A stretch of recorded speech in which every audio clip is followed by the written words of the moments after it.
Hello, അപ്പോൾ എല്ലാവർക്കും എൻ്റെ പുതിയൊരു വീഡിയോയിലോട്ട് സ്വാഗതം.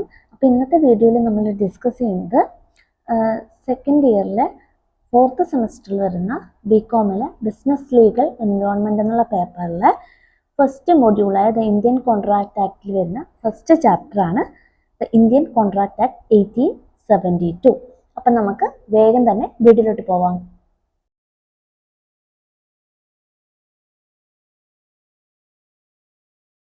അപ്പം നമ്മൾ വേഗം തന്നെ ടോപ്പിക്കിലോട്ട് പോവുകയാണ്. നമുക്കത് Indian contract act 1872. Indian contract act 1872 നിലവിൽ വരുന്നത് സെപ്റ്റംബർ 1, 1872 1872 സെപ്റ്റംബർ 1 ഈ ഇന്ത്യൻ കോൺട്രാക്ട് ആക്ട് നിലവിൽ വരുന്നത്. ഇതിൽ പറയുന്നൊരു കാര്യം എന്ന് വെച്ചാൽ നമ്മൾ നമ്മുടെ ഡെയിലി ലൈഫിൽ അറിഞ്ഞോ അറിയാതെയോ ചില കോൺട്രാക്ട്സ് നമ്മൾ എൻ്റർ ചെയ്യാറുണ്ട്. അപ്പോൾ അത് ചിലപ്പോൾ നമ്മൾ അറിഞ്ഞിട്ടാവാം, അല്ലെങ്കിൽ നമ്മൾ അറിയാതെ നമ്മളൊരു കോൺട്രാക്റ്റിൽ എൻ്റർ ചെയ്യാറുണ്ട്. അപ്പോൾ ഇങ്ങനെ എൻ്റർ ചെയ്യുന്ന സമയത്ത് നമുക്ക് ചില റൈറ്റ്സ് ഉണ്ട്, അതേപോലെ നമ്മുടെ ചില ഡ്യൂട്ടീസ് നമുക്ക് ഉണ്ടാവാറുണ്ട്. അപ്പോൾ ഈ റൈറ്റ്സ് ആൻഡ് ഡ്യൂട്ടീസ് കൃത്യമായിട്ട് എൻഫോഴ്സ് ചെയ്യാൻ വേണ്ടിയിട്ടുള്ള ലോ ആണ് ഇന്ത്യൻ കോൺട്രാക്ട് ആക്ട് 1872 എന്ന് പറയുന്നത്. Okay, it only provides a framework of rules and regulations which govern formation and performance of a contract. ഒരു കോൺട്രാക്റ്റ് എങ്ങനെ ഫോം ചെയ്യാം, ഒരു കോൺട്രാക്റ്റ് എങ്ങനെ പെർഫോം ചെയ്യണം എന്നുള്ള കാര്യങ്ങളിൽ കൃത്യമായിട്ടുള്ള റൂൾസ് ആൻഡ് റെഗുലേഷൻസ് പ്രൊവൈഡ് ചെയ്യുന്ന ആ ഒരു ഫ്രെയിംവർക്കിനെയാണ് നമ്മൾ ഇന്ത്യൻ കോൺട്രാക്ട് ആക്ട് 1872 എന്ന് പറയുന്നത്. അതിൻ്റെ പേരിൽ തന്നെയുണ്ട്, കോൺട്രാക്റ്റുമായിട്ട് ബന്ധപ്പെട്ടതാണ്. ഒരു കോൺട്രാക്റ്റ് എങ്ങനെ ക്രിയേറ്റ് ചെയ്യാം, എങ്ങനെ പെർഫോം ചെയ്യണം എന്നുള്ള കാര്യങ്ങളൊക്കെയാണ് ഈ ഒരു ഇന്ത്യൻ കോൺട്രാക്ട് ആക്ടിനകത്ത് പറയുന്നത്. ഒരു കോൺട്രാക്റ്റിൽ എൻ്റർ ചെയ്യുന്ന പാർട്ടീസിൻ്റെ റൈറ്റ്സ് എന്തൊക്കെയാണ്, അവരുടെ ഡ്യൂട്ടീസ് എന്തൊക്കെയാണ് എന്നുള്ള കാര്യങ്ങളൊക്കെ ഇതിനകത്ത് കൃത്യമായിട്ട് മെൻഷൻ ചെയ്ത് പോകുന്നുണ്ട്. The act may be called Indian contract act 1872. നമ്മൾ ഈ ഒരു ആക്ടിനെ ഇന്ത്യൻ കോൺട്രാക്ട് ആക്ട് 1872 എന്നാണ് നമ്മൾ പറയുന്നത്. It extends to the whole of India except the state of Jammu and Kashmir and it shall come into force on the first day of September 1872. നമ്മൾ already പറഞ്ഞു 1872 September 1 നിലവിൽ വരുന്നത്. എക്സെപ്റ്റ് ജമ്മു ആൻഡ് കാശ്മീർ ആണ് ഇന്ത്യയിൽ മൊത്തം, എക്സെപ്റ്റ് ജമ്മു ആൻഡ് കാശ്മീർ ആണ് ഇന്ത്യൻ കോൺട്രാക്ട് ആക്ട് എക്സിസ്റ്റ് ചെയ്യുന്നത്. ഇനി നമ്മൾ നോക്കുന്നത് object of Indian contract act ആണ്. നോക്കാം. അപ്പോൾ ഇന്ത്യൻ കോൺട്രാക്ട് ആക്ട് അല്ലെങ്കിൽ നമ്മുടെ കോൺട്രാക്ട് എന്ന് പറയുമ്പോൾ നമ്മൾ നമ്മുടെ ഡെയിലി ലൈഫിൽ അറിഞ്ഞോ അറിയാതെയോ ചില കോൺട്രാക്ട്സ് നമ്മൾ എൻ്റർ ചെയ്യാറുണ്ട്. ഫോർ എക്സാമ്പിൾ പറയുകയാണെങ്കിൽ നമ്മളിപ്പോൾ ഒരു റെസ്റ്റോറൻറ്റിൽ പോയിട്ട് ഫുഡ് കഴിക്കുന്നു. അവിടെ ഒരു കോൺട്രാക്റ്റ് ഉണ്ട്, അതായത് ആ റെസ്റ്റോറൻറ്റ് ഉടമയും നമ്മൾ ഫുഡ് കഴിക്കുന്ന വ്യക്തിയും തമ്മിൽ അവിടെ ഒരു കോൺട്രാക്റ്റ് ക്രിയേറ്റ് ചെയ്യപ്പെടുന്നുണ്ട്. എന്താണ് ആ കോൺട്രാക്റ്റ്? അതായത് നമ്മൾ അന്ന് ഫുഡ് കഴിക്കുന്നു, നമ്മൾ കഴിക്കുന്ന ഫുഡിൻ്റെ എമൗണ്ട്, ഒരു പൈസ നമ്മൾ അതിൻ്റെ ഓണർക്ക് കൊടുക്കുന്നു. നമ്മളിപ്പോൾ ഒരു ബസ്സിൽ കയറി ട്രാവൽ ചെയ്യുന്നു. അങ്ങനെ നമ്മൾ ബസ്സിൽ കയറി ട്രാവൽ ചെയ്യുന്നുണ്ടെങ്കിൽ അവിടെയും ഒരു കോൺട്രാക്റ്റ് ഉണ്ട്. ബസ്സും നമ്മളും, അല്ലെങ്കിൽ ബസ്സിൻ്റെ ഓണറും നമ്മളും തമ്മിലൊരു കോൺട്രാക്റ്റ് ക്രിയേറ്റ് ചെയ്യപ്പെടുന്നുണ്ട്. നമുക്ക് കിട്ടുന്ന സർവീസിന് പകരമായിട്ട് നമ്മൾ എന്ത് ചെയ്യുന്നുണ്ട്, പേ ചെയ്യുന്നുണ്ട്. അപ്പോൾ അവിടെ ഒരു ഇംപ്ലോയിഡ് കോൺട്രാക്റ്റ് ഉണ്ട്. അപ്പോൾ ഇതൊക്കെയാണ് നമ്മൾ പറഞ്ഞത് നമ്മുടെ ഡെയിലി ലൈഫിൽ നടക്കുന്ന ചില കോൺട്രാക്ട്സ് ആണ്, അല്ലെങ്കിൽ നമ്മൾ എൻ്റർ ചെയ്യുന്ന ചില കോൺട്രാക്ട്സ് ആണ്. അപ്പോൾ ഈ ഇന്ത്യൻ കോൺട്രാക്ട് ആക്ട് 1872 ഒബ്ജക്റ്റീവ്സ് അല്ലെങ്കിൽ ഒബ്ജക്ട്സ് എന്തൊക്കെയാണെന്നാണ് പറയുന്നത്. നോക്കുക. The important object of the Indian Contract Act 1872 is to establish uniform, well-defined rules for contractual relationship, ensuring fairness and preventing unfair advantages. അതായത് ഒരു യൂണിഫോമിറ്റി കൊണ്ടുവരിക എന്നുള്ളതാണ് നമ്മുടെ ഇന്ത്യയിലുടനീളം കോൺട്രാക്റ്റിനൊരു യൂണിഫോമിറ്റി, അതായത് ഒരുപോലെ ആക്കുക എന്നുള്ളതാണ്. എല്ലാവരും ഒരുപോലെ കോൺട്രാക്ട് ക്രിയേറ്റ് ചെയ്യപ്പെടുക എന്നുള്ളതാണ് ഇതിൻ്റെ മെയിൻ ഒബ്ജക്റ്റീവായിട്ട് പറയുന്നത്. ദെൻ വെൽ ഡിഫൈൻഡ് റൂൾസ്, അതായത് നമ്മൾ ഈ കോൺട്രാക്റ്റിൽ നമ്മൾ എൻ്റർ ചെയ്യുന്ന സമയത്ത് ഈ കോൺട്രാക്റ്റിംഗ് പാർട്ടീസിന് ഉണ്ടാകുന്ന ഈ ഒരു കോൺട്രാക്ട് റിലേഷൻഷിപ്പിൽ കൃത്യമായിട്ടുള്ള റൂൾസ് കൊണ്ടുവരിക എന്നുള്ളതാണ്. അതേപോലെ തന്നെ അൺഫെയർ ട്രേഡ് പ്രാക്ടീസസ് ഒക്കെ പ്രിവെൻറ്റ് ചെയ്യുക, ഫെയർനെസ് ആയിട്ട് അല്ലെങ്കിൽ ഫെയർ ആയിട്ട് കോൺട്രാക്ട് ക്രിയേറ്റ് ചെയ്യാൻ വേണ്ടി നോക്കുക. ഇതൊക്കെയാണ് ഇന്ത്യൻ കോൺട്രാക്ട് ആക്ടിൻ്റെ മെയിൻ ആയിട്ടുള്ള ഒബ്ജക്റ്റീവ്സ് എന്ന് പറയുന്നത്. നോക്കുക, പോയിന്റ് ആയിട്ട് കൊടുത്തിട്ടുണ്ട്. ഒന്ന് കൺസിസ്റ്റൻസി ആൻഡ് ക്ലാരിറ്റി ആണ്, അതായത് കൃത്യമായിട്ടുള്ള കൺസിസ്റ്റന്റ് ആയിട്ടുള്ള ക്ലിയർ ആയിട്ടുള്ള ലീഗൽ റൂൾസ് പ്രൊവൈഡ് ചെയ്യുക എന്നുള്ളത് തന്നെയാണ് ഇന്ത്യൻ കോൺട്രാക്ട് ആക്ടിന്റെ ഒന്നാമത്തെ ഒബ്ജക്റ്റീവായിട്ട് പറയുന്നത്. കൃത്യമായിട്ട് ക്ലിയർ ആയിട്ട് കൺസിസ്റ്റന്റ് ആയിട്ട് ഉള്ള റൂൾസ് ആൻഡ് റെഗുലേഷൻസ് കൊണ്ടുവരിക എന്നുള്ളതാണ്. രണ്ടാമത്തത് ഇക്വിറ്റബിൾനെസ് ആണ്, അതായത് നമ്മൾ നേരത്തെ പറഞ്ഞു അൺഫെയർ അഡ്വാൻറ്റേജസ് ഒഴിവാക്കുക. അതായത് ഒരു കോൺട്രാക്റ്റിൽ എൻ്റർ ചെയ്യുന്ന അല്ലെങ്കിൽ ഒരു എഗ്രിമെന്റിൽ എൻ്റർ ചെയ്യുന്ന എല്ലാ പാർട്ടീസിനും ഈക്വലായിട്ട് ട്രീറ്റ് ചെയ്യാൻ വേണ്ടിയിട്ടാണ് ഇങ്ങനെ ഒരു കോൺട്രാക്ട് ആക്ട് നിലവിൽ വരുന്നത്. ദെൻ ലീഗൽ ഓർഡർ, അതായത് നമ്മളിപ്പോൾ ഒരു കോൺട്രാക്റ്റ് എങ്ങനെ ഫോം ചെയ്യണം, എങ്ങനെ പെർഫോം ചെയ്യണം, അതെങ്ങനെ എൻഫോഴ്സ് ചെയ്യണം എന്നുള്ള കാര്യങ്ങളൊക്കെ അതിൻ്റെ കൃത്യമായിട്ടുള്ള കാര്യങ്ങൾ ഇതിനകത്ത് പറഞ്ഞിട്ടുണ്ട്, നമ്മുടെ കോൺട്രാക്ട് ആക്ടിനകത്ത് പറഞ്ഞിട്ടുണ്ട്. അതാണ് ലീഗൽ ഓർഡർ എന്ന് പറയുന്നത്. അതിന് കൃത്യമായിട്ടുള്ളൊരു പ്രോപ്പർ ഓർഡർ ഉണ്ട്. എന്താണ് നമ്മുടെ ഇന്ത്യൻ കോൺട്രാക്ട് ആക്ടിനകത്ത് പറഞ്ഞിരിക്കുന്നത്. എലമെന്റ്സ് ഓഫ് കോൺട്രാക്ട് നമുക്ക് ഡീറ്റെയിൽഡ് ആയിട്ട് പഠിക്കാനുണ്ട്. അപ്പോൾ എലമെന്റ്സ് എന്ന് പറയുമ്പോൾ ഒരു offer, acceptance, consideration, intention to create legal relationship തുടങ്ങിയ കൺസെന്റ്, ഫ്രീ കൺസെന്റ്, കപ്പാസിറ്റി തുടങ്ങിയ കുറേ എലമെന്റ്സിനെ കുറിച്ച് പറയുന്നുണ്ട്. അത് നമുക്ക് കോൺട്രാക്ട് ആക്ട് നോക്കുമ്പോൾ വിശദമായിട്ട് നമുക്ക് നോക്കാം. Then establishing A valid contractual requirements, അതായത് ഇപ്പം നമ്മൾ പറഞ്ഞ ചില കോൺട്രാക്റ്റ് നമുക്ക് ഫുൾഫിൽ ചെയ്യണമെങ്കിൽ, കോൺട്രാക്ട്സ് ഫുൾഫിൽ ചെയ്യണമെങ്കിൽ ചില റിക്വയർമെന്റ്സ് മാൻഡേറ്ററി ആയിട്ട് നമ്മൾ പറയുന്നുണ്ട്. അതിൽ നമ്മൾ പറയുന്നൊരു കാര്യമാണ് കോമ്പീറ്റൻസി ഓഫ് പാർട്ടീസ്. അതായത് ഈ കോൺട്രാക്റ്റിൽ എൻ്റർ ചെയ്യുന്ന വ്യക്തികൾ മേജർ ആയിരിക്കണം, സൗണ്ട് മൈൻഡ് പേഴ്സൺ ആയിരിക്കണം, അങ്ങനെയുള്ള ചില കാര്യങ്ങൾ നിർബന്ധമായിട്ട് നമ്മൾ കമ്പൽസറി ആയിട്ട് പറയുന്നുണ്ട്. അപ്പം അങ്ങനെയുള്ള വാലിഡ് കോൺട്രാക്ച്വൽ റിക്വയർമെന്റ്സ് ഒക്കെ പറയുന്നത് നമ്മുടെ ഇന്ത്യൻ കോൺട്രാക്ട് ആക്ടിനകത്താണ്. Then governing formation of a contract, ഒരു കോൺട്രാക്ട് എങ്ങനെ ക്രിയേറ്റ് ചെയ്യണമെന്ന് അതിനെ ഗവേൺ ചെയ്യുന്നത് ഇന്ത്യൻ കോൺട്രാക്ട് ആക്ട് ആണ്. ദെൻ ടൈപ്സ് ഓഫ് കോൺട്രാക്ട് എന്ന് പറയുമ്പോൾ വോയിഡ് കോൺട്രാക്ട് ഉണ്ട്, വോയിഡബിൾ കോൺട്രാക്ട് ഉണ്ട്. അത് നമുക്ക് ഡീറ്റെയിൽഡ് ആയിട്ട് നോക്കാം. വാലിഡ് കോൺട്രാക്ട് ഉണ്ട്, വോയിഡ് ഉണ്ട്, വോയിഡബിൾ ഉണ്ട്, അതൊക്കെ നമുക്ക് ഡീറ്റെയിൽഡ് ആയിട്ട് നോക്കാം. ദെൻ ഫെസിലിറ്റേറ്റിംഗ് ബിസിനസ് ട്രാൻസാക്ഷൻ, നമുക്ക് കൃത്യമായിട്ട് പ്രോപ്പറായിട്ട് ബിസിനസ് ട്രാൻസാക്ഷൻസ് റൺ ചെയ്യണമെങ്കിൽ നമുക്ക് ഇന്ത്യൻ കോൺട്രാക്ട് ആക്ടിൻ്റെ പ്രൊവിഷൻസ് വേണം. കാരണം എല്ലാ ബിസിനസ്സും എന്ത് തന്നെയാണ്, ഒരു കോൺട്രാക്റ്റ് തന്നെയാണ്. അപ്പോൾ ബിസിനസ് നമ്മൾ ചെയ്യണമെങ്കിൽ, ബിസിനസ് നമുക്ക് നടത്തണമെങ്കിൽ അവിടെ ആ ബിസിനസ്സിനകത്ത് എന്തുണ്ട്, കോൺട്രാക്റ്റ് ഉണ്ട്. അപ്പോൾ ആ കോൺട്രാക്റ്റ് എങ്ങനെ പെർഫോം ചെയ്യണം എന്നുള്ള കാര്യം, അല്ലെങ്കിൽ ഒരു ബിസിനസ് എങ്ങനെ പെർഫോം ചെയ്യണം എന്നുള്ള കാര്യങ്ങളൊക്കെ ഈ ഒരു കോൺട്രാക്ട് ആക്ടിനകത്ത് പറയുന്നുണ്ട്. അപ്പോൾ ഇത്രയാണ് ഇതിൻ്റെ ഒബ്ജക്റ്റീവ്സ് ആയിട്ട് പറയുന്നത്. Consistency and clarity, equitableness, legal order, elements of contract, establishing valid contractual requirements, governing formation of contract, types of contract, facilitating business transactions. ഇനിയാണ് നമ്മൾ കോൺട്രാക്ടിന്റെ മീനിങ്ങിലോട്ട് പോകുന്നത്. നോക്കാം.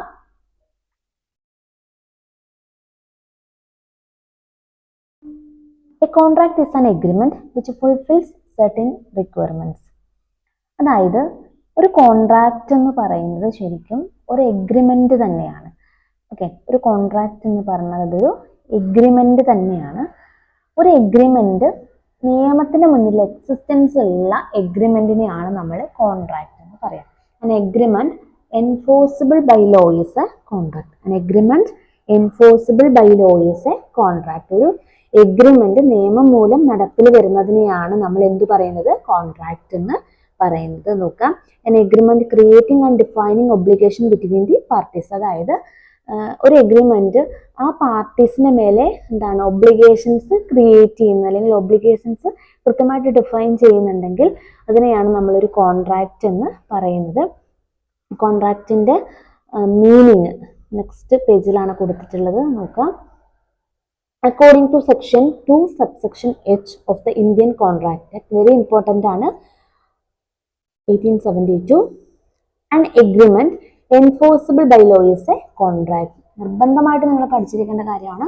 an agreement enforceable by law is a contract. ഒരു agreement നിയമം മൂലം അല്ലെങ്കിൽ നിയമത്തിന് മുന്നിൽ എക്സിസ്റ്റൻസ് ഉള്ളതിനെയാണ് നമ്മൾ എന്ത് പറയുക, കോൺട്രാക്ട് എന്ന് പറയുക.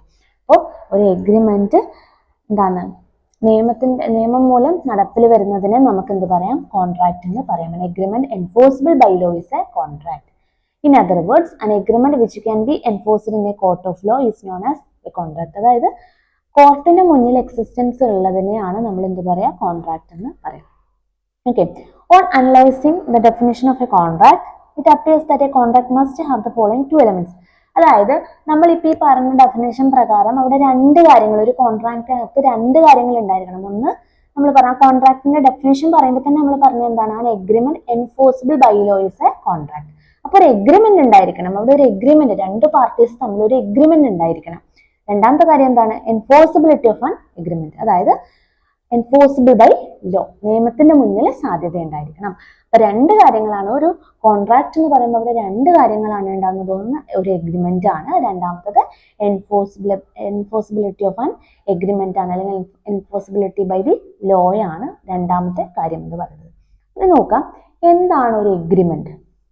നോക്കിയേ, the term agreement is defined to section 2 subsection E of the Indian Contract Act as every promise and every set of promise forming the consideration for each other is an agreement. Important ആണ്. നമ്മൾ agreement എന്ന് പറയുമ്പോൾ എല്ലാ പ്രോമിസും അല്ലെങ്കിൽ എല്ലാ set of പ്രോമിസും എന്താണ് കൺസിഡറേഷനോട് കൂടിയിട്ടുള്ള, consideration അങ്ങോട്ടും ഇങ്ങോട്ടും പരസ്പരം എന്താണ് റിട്ടേൺ കിട്ടുന്നതിനെയാണ് കൺസിഡറേഷൻ എന്ന് പറയുന്നത്. കൺസിഡറേഷനോട് കൂടിയിട്ടുള്ള പ്രോമിസസിനെയാണ് നമ്മൾ എന്ത് പറയുന്നത്, എഗ്രിമെന്റ് എന്ന് പറയുന്നത്. കൺസിഡറേഷനോട് കൂടിയിട്ടുള്ള പ്രോമിസിനെയാണ് നമ്മൾ എന്ത് പറയുന്നത്, എഗ്രിമെന്റ് എന്ന് പറയുന്നത്. In this context A promise means A proposal or offer which has been accepted. As section 2 subsection B states that when a person to whom proposal is made signifies his assent thereto, the proposal is said to be accepted. A proposal when accepted becomes a promise. അതായത് നമ്മളിപ്പോൾ പറഞ്ഞു ഒരു എഗ്രിമെന്റിന്റെ definition പറയുമ്പോൾ നമ്മൾ പറഞ്ഞത് every promise and every set of promise forming consideration for each other is known as agreement. അതായത് കൺസിഡറേഷനോട് കൂട്ടിയിട്ടുള്ള പ്രോമിസിനെയാണ് നമ്മൾ എന്ത് പറയുന്നത്, എഗ്രിമെന്റ് എന്ന് പറയുന്നത് അല്ലേ. എല്ലാരും കേൾക്കുന്നുണ്ടല്ലോ അല്ലേ. അപ്പോൾ എഗ്രിമെന്റ് എന്ന് പറഞ്ഞാൽ പ്രോമിസ് ആണ്. അപ്പൊ പ്രോമിസ് എന്ന് പറഞ്ഞാൽ എന്താണ്, പ്രോമിസ് എന്ന് പറഞ്ഞാൽ ഇവിടെ നോക്കാം, when the person to whom proposal is made signifies his assent thereto, the proposal is said to be accepted. അതായത് ഇവിടെ പ്രപ്പോസൽ എന്ന് പറയുന്നത്, അതായത് ഒരാൾ ഒരു പ്രപ്പോസൽ മുന്നോട്ട് വെച്ചു, മറ്റേ പാർട്ടി അത് ആക്സെപ്റ്റ് ചെയ്തു. ആക്സെപ്റ്റ് ചെയ്യുന്ന സമയത്ത് അതൊരു പ്രോമിസ്. ഒരു വ്യക്തി അയാളുടെ അസെന്റ് അല്ലെങ്കിൽ അയാളുടെ ഒരു സമ്മതം അല്ലെങ്കിൽ അയാളുടെ എന്താണ് ഒരു പ്രപ്പോസൽ മുന്നോട്ട് വെക്കുകയാണ്, അയാൾ വില്ലിംഗ് ആയിട്ടുള്ള ഒരു കാര്യം മുന്നോട്ട് വെക്കുകയാണ്, മറ്റേ പാർട്ടി അത് ആക്സെപ്റ്റ് ചെയ്യുവാണെങ്കിൽ അതൊരു പ്രോമിസായി മാറും എന്നുള്ളതാണ് പറയുന്നത്. A proposal according to section 2 subsection A is a person's willingness made known to another to do or to abstain from doing anything with a view to obtaining the assent of the other act or abstinence. അതായത് നോക്കാം, അപ്പൊ ഇവിടെ പറയുന്നത് proposal എന്താണ്. Proposal എന്ന് പറഞ്ഞാൽ ഒരു വ്യക്തിയുടെ വില്ലിങ്നെസ് മറ്റൊരാളെ അറിയിക്കുന്നതാണ് പ്രപ്പോസൽ എന്ന് പറയുന്നത്. ഒരു വ്യക്തിയുടെ എന്താണ് വില്ലിങ്നെസ് മറ്റൊരാളെ അറിയിക്കുന്നതാണ് പ്രപ്പോസൽ എന്ന് പറയുന്നത്. അപ്പൊ നമ്മളിവിടെ എന്തൊക്കെ നോക്കി, പ്രപ്പോസൽ നോക്കി, പ്രോമിസ് നോക്കി, എഗ്രിമെന്റ് നോക്കി, കോൺട്രാക്ട് നോക്കി. അതിൽ നമ്മൾ ആദ്യം പറയേണ്ടത് ശരിക്കും എന്താണ്, ഈ പ്രപ്പോസൽ എന്താണെന്നാണ്. പ്രപ്പോസൽ എന്ന് പറഞ്ഞാൽ എന്താണ്, ഒരു വ്യക്തി മറ്റൊരു വ്യക്തിയെ അയാളുടെ ഒരു കാര്യം ചെയ്യാനുള്ള, ഞാൻ എന്താണ് എനിക്ക് ഇങ്ങനെ ഒരു കാര്യം ഇഷ്ടമാണ് അല്ലെങ്കിൽ ചെയ്യാൻ താല്പര്യമുണ്ടെന്ന് മറ്റൊരാളെ അയാളുടെ വില്ലിങ്നെസ് മറ്റൊരാളെ അറിയിക്കുന്നതിനെയാണ് നമ്മൾ പ്രപ്പോസൽ എന്ന് പറയാം. അപ്പോൾ ഒരാൾ ഒരു പ്രപ്പോസൽ മുന്നോട്ട് വെച്ചു, മറ്റേ പാർട്ടി അത് ആക്സെപ്റ്റ് ചെയ്യുവാണെങ്കിൽ അവിടെ പ്രോമിസ് രൂപപ്പെടുകയാണ്. ഓക്കെ, അപ്പോൾ പ്രപ്പോസൽ എന്ന് പറഞ്ഞാൽ ഒരാളുടെ വില്ലിങ്നെസ് മറ്റൊരാളെ അറിയിക്കുന്നതാണ്. ഇനി ആ പ്രപ്പോസൽ മുന്നോട്ട് വെച്ചു, മറ്റേ പാർട്ടി അത് ആക്സെപ്റ്റ് ചെയ്തു, അങ്ങനെ ആക്സെപ്റ്റ് ചെയ്യുവാണെങ്കിൽ അതിനെ നമ്മൾ പറയുന്നത് പ്രോമിസ് എന്നാണ്. ഇനി ഈ പ്രോമിസ് കൺസിഡറേഷനോട് കൂടിയിട്ടുള്ള പ്രോമിസിനെയാണ് നമ്മൾ എന്ത് പറയുന്നത്, എഗ്രിമെന്റ് എന്ന് പറയുന്നത്. എഗ്രിമെന്റ് എൻഫോഴ്സിബിൾ ബൈ ലോ ആണ് കോൺട്രാക്ട്. എഗ്രിമെന്റ് നിയമം മൂലം നടപ്പിൽ വരുന്നതാണ് നമ്മുടെ കോൺട്രാക്ട് എന്ന് പറയുന്നത്. അപ്പൊ ഇത്രയും മനസ്സിലായി എന്ന് വിചാരിക്കുന്നു. ഇനി നോക്കാം, an agreement therefore comes into existence only when one party makes a proposal or offer to the other party and that other party gives his acceptance. നമ്മൾ പറഞ്ഞു ഒരു എഗ്രിമെന്റ് ക്രിയേറ്റ് ചെയ്യപ്പെടണമെങ്കിൽ അവിടെ ഒരു പാർട്ടി ഒരു പ്രപ്പോസൽ അല്ലെങ്കിൽ ഒരു ഓഫർ മുന്നോട്ട് വെക്കണം, മറ്റേ വ്യക്തി എന്ത് ചെയ്യണം, അത് ആക്സെപ്റ്റ് ചെയ്യണം. therefore an agreement is the sum total of offer and acceptance. അപ്പോൾ എഗ്രിമെന്റ് എന്ന് പറഞ്ഞാൽ എന്താണ്, അവിടെ ഒരു ഓഫർ ഉണ്ടായിരിക്കണം അല്ലെങ്കിൽ ഒരു പ്രപ്പോസൽ ഉണ്ടായിരിക്കണം, പ്ലസ് അത് മറ്റൊരാൾ ആക്സെപ്റ്റ് ചെയ്യുകയും വേണം. അപ്പോൾ എന്താണ് എഗ്രിമെന്റ് എന്ന് പറഞ്ഞാൽ അതൊരു ഓഫർ പ്ലസ് ആക്സെപ്റ്റൻസ് ആണെന്ന് നമുക്ക് പറയാം. ഓഫറും ആക്സെപ്റ്റൻസും കൂടിയതാണെന്ന് നമുക്ക് പറയാൻ വേണ്ടി പറ്റും. It should be noted that an agreement may be expressed by words or writing or may be implied by the conduct of the parties. അപ്പോൾ ഈ എഗ്രിമെന്റ് എന്ന് പറയുന്നത് വേർഡ്സിൽ എക്സ്പ്രസ് ചെയ്യപ്പെടുന്നതാവാം. അതായത് നമ്മൾ വാക്കാൽ പറയുന്നതോ അല്ലെങ്കിൽ എഴുതുന്നതോ അതല്ലെങ്കിൽ നമ്മുടെ കണ്ടക്റ്റിലൂടെ അല്ലെങ്കിൽ നമ്മുടെ ആക്ഷനിലൂടെ മറ്റൊരാൾ എന്താണ് മനസ്സിലാക്കുന്നതോ ആവാം. നമ്മൾ വാക്കാലോ അല്ലെങ്കിൽ എഴുതിയിട്ടോ പ്രകടിപ്പിക്കണം എന്ന് നിർബന്ധമില്ല. ചിലപ്പോൾ നമ്മുടെ ആക്ഷനിലൂടെ അവർക്ക് അങ്ങനെ ഒരു കോൺട്രാക്റ്റ് ഉള്ള അല്ലെങ്കിൽ എഗ്രിമെന്റ് ഉള്ളതായിട്ട് തോന്നുന്നത് ആയിരിക്കാം. അപ്പോൾ എഗ്രിമെന്റ് എന്ന് പറഞ്ഞാൽ എന്താണ്? ഓഫർ പ്ലസ് അക്സെപ്റ്റൻസ് ആണെന്ന് നമുക്ക് പറയാം. കോൺട്രാക്ട് എന്ന് പറഞ്ഞാൽ എന്താണ്? Agreement plus enforceability by law എന്ന് നമുക്ക് പറയാം. ഇനി നോക്കാം, hence an agreement has 3 essential aspects. ഒരു എഗ്രിമെന്റിന് 3 എസെൻഷ്യൽ ആസ്പെക്ട്സ് ഉണ്ടെന്നാണ് പറയുന്നത്. ഒന്ന്, അറ്റ്ലീസ്റ്റ് 2 പാർട്ടീസ്. നമുക്കറിയാം ഒരു എഗ്രിമെന്റ് ക്രിയേറ്റ് ചെയ്യപ്പെടണമെങ്കിൽ അവിടെ അറ്റ്ലീസ്റ്റ് 2 പാർട്ടീസ് ഉണ്ടായിരിക്കണം. മിനിമം 2 പേരുണ്ടെങ്കിൽ മാത്രമേ നമുക്കൊരു എഗ്രിമെന്റ് ക്രിയേറ്റ് ചെയ്യാൻ വേണ്ടി പറ്റും. അതായത് ഒരാൾ ഒരു ഓഫർ മുന്നോട്ട് വെക്കണം, മറ്റേ വ്യക്തി അത് ആക്സെപ്റ്റ് ചെയ്യണം. അപ്പം മിനിമം 2 ആളുണ്ടെങ്കിൽ നമുക്കൊരു കോൺട്രാക്ട് ക്രിയേറ്റ് ചെയ്യാൻ വേണ്ടി പറ്റും. ഇനി രണ്ടാമത്തെ കാര്യം എന്ന് പറയുന്നത് consensus ad idem or identity of minds ആണ്. Consensus ad idem or identity of minds. ഈ കൺസെൻസസ് ആഡ് ഐഡം അല്ലെങ്കിൽ ഐഡന്റിറ്റി ഓഫ് മൈൻഡ്സ് എന്ന് പറയുന്നത് 2 പേര് ഒരു എഗ്രിമെന്റിൽ എന്താണ് എൻ്റർ ചെയ്യുന്നത് ഒരേ സബ്ജക്റ്റ് മാറ്ററിനെ പറ്റി ഒരേ രീതിയിലായിരിക്കണം. ഫോർ എക്സാമ്പിൾ, ഇപ്പം ഞാൻ പറയുന്നത്, അതായത് എനിക്കിപ്പോൾ 2 വീടുണ്ടെന്ന് വിചാരിക്കുക. അതിലൊന്ന് കാസർഗോഡും ഒന്ന് വയനാടുമാണെന്ന് വിചാരിക്കുക. അപ്പം ഞാൻ ബി എന്ന് പറയുന്ന ഒരു വ്യക്തിക്ക് ഞാൻ എൻ്റെ ഒരു വീട് ഞാൻ കൊടുക്കാമെന്ന് പറയാണ്, സെയിൽ ചെയ്യാമെന്ന് പറയാണ്. അപ്പം എൻ്റെ മനസ്സിൽ ഞാൻ വിൽക്കാൻ ഉദ്ദേശിക്കുന്ന വീട് വയനാടുള്ള വീടാണ്.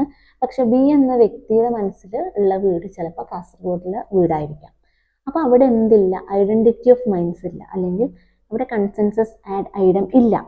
എന്താണ്? 2 പേരും ഒരേ സബ്ജക്റ്റ് മാറ്ററിനെ പറ്റിയിട്ടാണോ അവിടെ കോൺട്രാക്ട് അല്ലെങ്കിൽ ഒരു എഗ്രിമെന്റിൽ എത്തുന്നത്? അല്ല. ഞാൻ വയനാടുള്ള വീടും ബി എന്നുള്ള വ്യക്തി എന്താണ് മനസ്സിലാക്കുന്നത് അത് കാസർഗോഡുള്ള വീട് എന്നുമാണ്. അപ്പോൾ അവിടെ എന്തില്ല? 2 പേരും ഒരേ സബ്ജക്റ്റ് മാറ്ററിനെ ഒരേ രീതിയിലല്ല അവർ എന്താണ് എഗ്രിമെന്റിൽ എത്തുന്നത്. അപ്പോൾ കൺസെൻസസ് ആഡ് ഐഡം അഥവാ ഐഡന്റിറ്റി ഓഫ് മൈൻഡ് എന്ന് പറഞ്ഞാൽ നമ്മളൊരു എഗ്രിമെന്റ് ക്രിയേറ്റ് ചെയ്യുന്ന സമയത്ത് 2 പാർട്ടീസും ഒരേ സബ്ജക്റ്റ് മാറ്ററിനെ പറ്റിയിട്ട് ആയിരിക്കണം എഗ്രിമെന്റിൽ എത്തുന്നത്. ഒരേ സബ്ജക്റ്റ് മാറ്റർ ആയിരിക്കണം, ഒരേ സെൻസിലായിരിക്കണം അവരത് എടുക്കേണ്ടത്. അപ്പം അതിനെയാണ് കൺസെൻസസ് ആഡ് ഐഡം എന്ന് പറയുന്നത്. മൂന്നാമത്തത് പ്രോമിസ് ഓർ റെസിപ്രോക്കൽ പ്രോമിസ് ആണ്. An agreement has been defined as every promise or every set of promise forming the consideration for each other. Hence, promise is necessary requirement of an agreement. ഒരു agreement നമ്മൾ പറഞ്ഞു, ഒരാൾ proposal മുന്നോട്ട് വെക്കണം, മറ്റേ വ്യക്തി accept ചെയ്യണം. അങ്ങനെ ആക്സെപ്റ്റ് ചെയ്ത് കഴിഞ്ഞാൽ പിന്നെ അതിനെ പറയുന്നത് പ്രോമിസ് എന്നാണ്. അപ്പോൾ കൺസിഡറേഷനോട് കൂടിയിട്ടുള്ള ഒരു പ്രോമിസ് അവിടെ ഉണ്ടായിരിക്കണം. ഒരു എഗ്രിമെന്റ് ക്രിയേറ്റ് ചെയ്യപ്പെടുന്ന സമയത്ത് കൺസിഡറേഷനോട് കൂടിയിട്ടുള്ള ഒരു പ്രോമിസും അവിടെ ഉണ്ടായിരിക്കണം. അപ്പോൾ ഒരു എഗ്രിമെന്റിന്റെ 3 എസെൻഷ്യൽ ആസ്പെക്ട്സ് എന്ന് പറയുമ്പോൾ അറ്റ്ലീസ്റ്റ് 2 പാർട്ടീസ് അവിടെ ഉണ്ടായിരിക്കണം. പിന്നെ കൺസെൻസസ് ആഡ് ഐഡം, 2 പേരും ഒരേ സബ്ജക്റ്റ് മാറ്ററിന് ഒരേ സെൻസിലായിരിക്കും എടുക്കേണ്ടത്. ദെൻ മൂന്നാമത്തത് അവിടെ ഒരു പ്രോമിസ് ഉണ്ടായിരിക്കണം. ഓക്കെ, നെക്സ്റ്റ് വരുന്നത് essential elements of a contract ആണ്.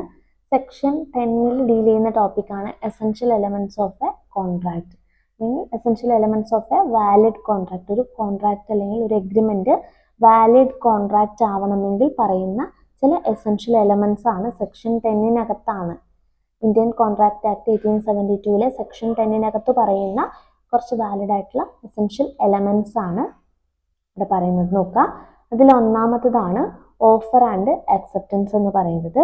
നമ്മൾ ഓൾറെഡി പറഞ്ഞു, ഒരു എഗ്രിമെന്റ് ക്രിയേറ്റ് ചെയ്യുന്ന സമയത്ത് അവിടെ കൃത്യമായിട്ടൊരു വാലിഡ് ഓഫർ ഉണ്ടായിരിക്കണം, അതേപോലെ തന്നെ ഒരു വാലിഡ് അക്സെപ്റ്റൻസും ഉണ്ടായിരിക്കണം. ഒരു എഗ്രിമെന്റ് ക്രിയേറ്റ് ചെയ്യപ്പെടണമെങ്കിൽ അവിടെ അറ്റ്ലീസ്റ്റ് 2 പാർട്ടീസ് ഉണ്ടായിരിക്കണം.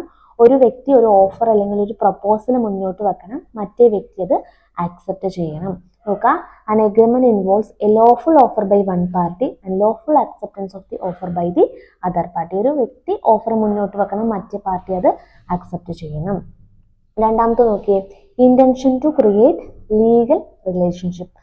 When the 2 parties enter into an agreement, their intention must be to create legal relationship between them.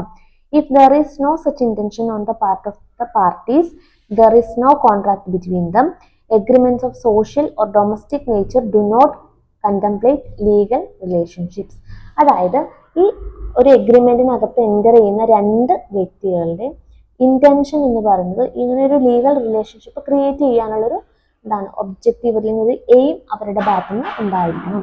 അപ്പോൾ ഇവിടെ നമ്മൾ പറയുന്നത് ഇപ്പോൾ എക്സാമ്പിൾ ഹസ്ബൻഡും വൈഫും തമ്മിലുള്ള എന്തെങ്കിലും ഒരു എഗ്രിമെന്റ് എന്ന് പറയുന്നത് ഒരിക്കലും അവിടെ അവരുടെ ഇന്റൻഷൻ എന്ന് പറയുന്നത് ലീഗൽ റിലേഷൻഷിപ്പ് ക്രിയേറ്റ് ചെയ്യുന്ന ഇന്റൻഷൻ അല്ല.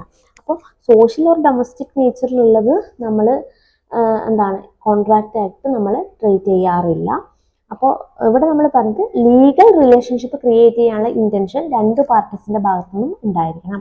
അതല്ലാതെ സോഷ്യൽ നേച്ചറുള്ളതോ ഡൊമസ്റ്റിക് നേച്ചറുള്ളതോ ലീഗൽ റിലേഷൻഷിപ്പ് ക്രിയേറ്റ് ചെയ്യപ്പെടുന്നില്ല. ഇതിന് എക്സാമ്പിൾ പറഞ്ഞിട്ടുണ്ട്. ഫ്രണ്ട്സിന്റെ വീട്ടിൽ നമ്മൾ ഡിന്നറിന് പോകുന്നു, വിരുന്നിന് പോകുന്നതോ, അല്ലെങ്കിൽ പിന്നെ ഫ്രണ്ട്സ് ഒരുമിച്ച് സിനിമയ്ക്ക് പോകുന്നതോ, അല്ലെങ്കിൽ ഹസ്ബൻഡും വൈഫും തമ്മിലുള്ള ചില എഗ്രിമെന്റും കാര്യങ്ങളും, അതൊന്നും ഇതിനകത്ത് അതൊന്നും ശരിക്കും ഒരു കോൺട്രാക്റ്റ് ആയിട്ട് നമുക്ക് പറയാൻ വേണ്ടി പറ്റില്ല. അല്ലെങ്കിൽ ഒരു പാർട്ടി അതിൽ നിന്ന് പിന്മാറി കഴിഞ്ഞാൽ നമുക്ക് കോർട്ടിന്റെ മുന്നിൽ പോയിട്ട് അല്ലെങ്കിൽ കോടതിയിൽ പോയിട്ട് നമുക്ക് കേസ് കൊടുക്കാനോ കേസ് ഫയൽ ചെയ്യാനൊന്നും പറ്റില്ല. കാരണം അവിടെ അവരുടെ ഇന്റൻഷൻ എന്ന് പറഞ്ഞാൽ അങ്ങനെ ഒരു ലീഗൽ റിലേഷൻഷിപ്പ് ക്രിയേറ്റ് ചെയ്യാനുള്ള ഒരു ഇന്റൻഷൻ അവരുടെ ഭാഗത്തുനിന്ന് ഉണ്ടാവുന്നില്ല. നെക്സ്റ്റ് 3 ലോഫുൾ കൺസിഡറേഷൻ ആണ്.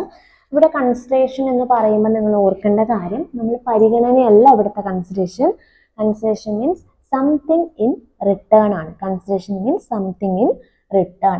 അതായത് തിരിച്ചെന്തെങ്കിലും അല്ലെങ്കിൽ എന്തെങ്കിലും പ്രതിഫലം കിട്ടുന്നതിനെയാണ് നമ്മൾ കൺസിഡറേഷൻ എന്ന് പറയുന്നത്. അപ്പൊ നമ്മൾ വെറുതെ ഒരു കോൺട്രാക്റ്റിൽ എൻ്റർ ചെയ്യുക അല്ലെങ്കിൽ വെറുതെ ഒരു എഗ്രിമെന്റിൽ നമ്മൾ ആരും എൻ്റർ ചെയ്യാറില്ല. രണ്ട് പേർക്കും അങ്ങോട്ടും ഇങ്ങോട്ടും കൺസിഡറേഷൻ അല്ലെങ്കിൽ എന്തെങ്കിലും റിട്ടേൺ കിട്ടുമ്പോഴാണ് നമ്മൾ ഒരു കോൺട്രാക്റ്റിലോ അല്ലെങ്കിൽ ഒരു എഗ്രിമെന്റിലോ നമ്മൾ എൻ്റർ ചെയ്യുന്നത്. അപ്പോൾ ഒരു എഗ്രിമെന്റ് കോൺട്രാക്റ്റ് ആവണമെങ്കിൽ നമ്മൾ പറയുന്ന അവിടെ ലോഫുൾ കൺസിഡറേഷൻ ഉണ്ടായിരിക്കണം. രണ്ട് പാർട്ടീസിനും അവിടെ റിട്ടേൺ ഉണ്ടായിരിക്കണം. അത് ചിലപ്പോൾ പൈസയുടെ രൂപത്തിൽ തന്നെ ആവണം എന്നില്ല, പക്ഷേ രണ്ട് പാർട്ടീസിനും എന്തുണ്ടാവണം? റിട്ടേൺ ഉണ്ടാവണം. അതാണ് കൺസിഡറേഷൻ എന്ന് പറയുന്നത്. Okay, in simple words it means something in return. An agreement is legally enforceable only when each of the parties to it gives something and gets something. അതായത് പരസ്പരം അങ്ങോട്ടും ഇങ്ങോട്ടും റിട്ടേൺ കിട്ടുന്നുണ്ടെങ്കിൽ മാത്രമാണ് നമ്മൾ അതിനെ ഒരു കോൺട്രാക്റ്റ് ആയിട്ട് ട്രീറ്റ് ചെയ്യുന്നത്. നെക്സ്റ്റ് പറയുന്നത് കപ്പാസിറ്റി ഓഫ് പാർട്ടീസ് ആണ്.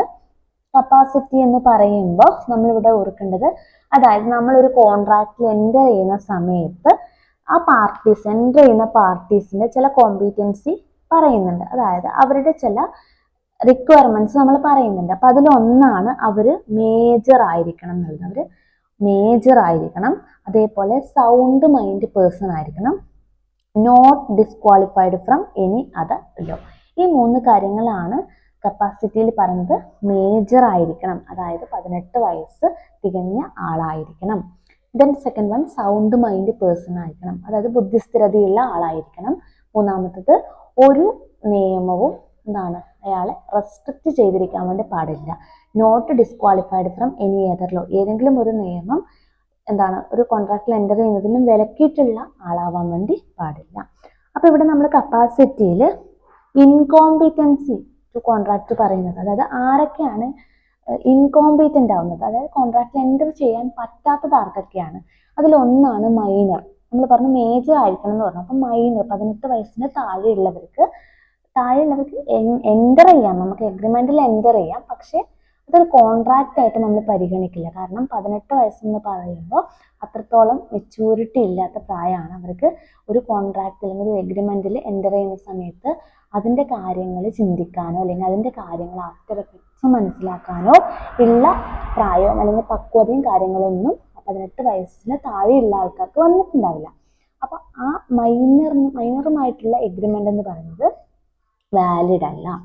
രണ്ടാമത്തത് പേഴ്സൺസ് ഓഫ് അൺസൗണ്ട് മൈൻഡ് ആണ്, അതായത് ബുദ്ധിസ്ഥിരത ഇല്ലാത്ത ആൾക്കാർ. അത് ചിലപ്പോൾ ഇഡിയറ്റ്സ്, അതായത് ജന്മന അങ്ങനെ സംഭവിക്കുന്ന എല്ലാ ആൾക്കാരായിരിക്കാം, അല്ലെങ്കിൽ ചിലപ്പോൾ മദ്യപിച്ചിട്ടോ അല്ലെങ്കിൽ ലഹരി ഉപയോഗിച്ചിട്ടോ ഉപയോഗിക്കുന്ന സമയത്തുള്ള നമുക്ക് അൺസൗണ്ട് മൈൻഡ് പേഴ്സൺ ആണ്.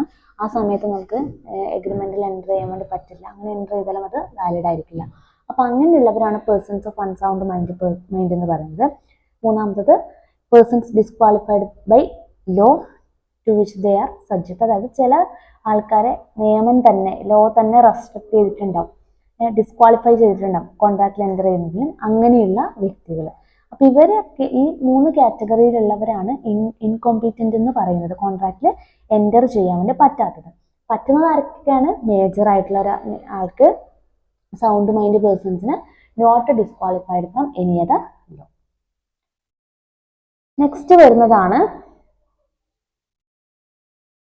ഫ്രീ കൺസെന്റ് എന്ന് പറയുന്നത്. ഫ്രീ കൺസെന്റ് എന്ന് പറയുമ്പോൾ അതായത് 2 പാർട്ടീസ് ഒരു എഗ്രിമെന്റിൽ അല്ലെങ്കിൽ ഒരു കോൺട്രാക്റ്റിൽ എൻ്റർ ചെയ്യേണ്ടത് അവരുടെ സ്വന്തം ഇഷ്ടപ്രകാരമായിരിക്കണം. ഒരാളുടെ ഒരാൾ ഫോഴ്സ് ചെയ്തിട്ട് നമുക്ക് കോൺട്രാക്റ്റിൽ എൻ്റർ ചെയ്യിപ്പിക്കാൻ വേണ്ടി പറ്റില്ല. പറ്റും, പക്ഷെ ആ കോൺട്രാക്ട് വാലിഡ് അല്ല എന്നാണ് പറയുന്നത്.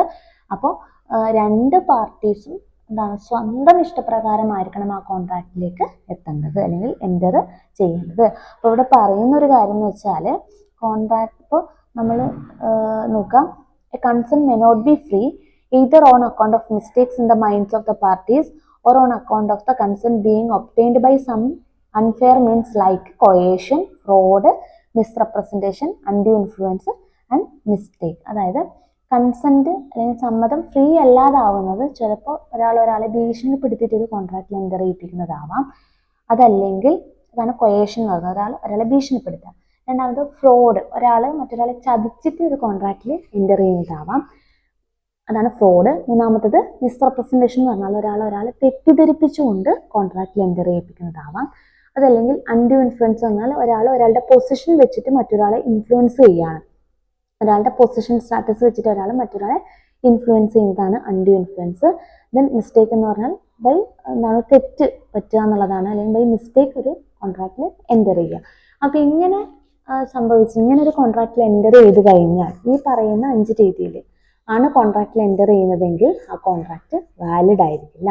അപ്പം നമ്മൾ പറയുന്നത് ഈ കോൺട്രാക്റ്റിംഗ് പാർട്ടീസിൻ്റെ കൺസെന്റ് എന്ന് പറയുന്നത് ഫ്രീ ആയിരിക്കണം. ആരെയും ഫോഴ്സ് ചെയ്തിട്ടോ അല്ലെങ്കിൽ ഭീഷണിപ്പെടുത്തിയിട്ടൊന്നും കോൺട്രാക്റ്റിൽ എൻ്റർ ചെയ്ത് കഴിഞ്ഞാൽ കോൺട്രാക്റ്റ് വാലിഡ് ആയിരിക്കില്ല. നെക്സ്റ്റ് പറയുന്നത് ലോഫുൾ ഒബ്ജക്റ്റ് ആണ്. നമ്മളൊരു കോൺട്രാക്റ്റ് ക്രിയേറ്റ് ചെയ്യുന്നതിൻ്റെ ഒബ്ജക്റ്റ് എന്ന് പറയുന്നത് ലീഗൽ ആയിരിക്കണം, ലോഫുൾ ആയിരിക്കണം. ഇപ്പോൾ ഫോർ എക്സാമ്പിൾ ഒരാളെ കൊല്ലാൻ വേണ്ടിയിട്ട് നമ്മളൊരു കോൺട്രാക്റ്റ് ക്രിയേറ്റ് ചെയ്യുന്നത് ഇല്ലീഗലാണ്. അത് നമുക്ക് വാലിഡ് ആണെന്ന് പറയാൻ വേണ്ടി പറ്റില്ല, വോയിഡ് ആണ്. അപ്പം നമ്മൾ ക്രിയേറ്റ് ചെയ്യുന്ന കോൺട്രാക്റ്റിന്റെ ഒബ്ജക്റ്റീവ് എന്ന് പറയുന്നത് ലോഫുൾ ആയിരിക്കണം. അത് ഇല്ലീഗൽ ആവാൻ പാടില്ല, ഇമ്മോറൽ ആവാൻ പാടില്ല, നമ്മുടെ പബ്ലിക് പോളിസിക്ക് എതിരാവാൻ വേണ്ടി പാടില്ല. The object of an agreement must be lawful, that is it must not be illegal, immoral and opposite to public policy. നമ്മുടെ പബ്ലിക് പോളിസിക്ക് എതിരാവാൻ വേണ്ടി പാടില്ല. നെക്സ്റ്റ് വരുന്നത് agreement not expressly declared void. The agreement must not have been expressly declared to be void. Agreement എന്ത് ചെയ്യാൻ പാടില്ല?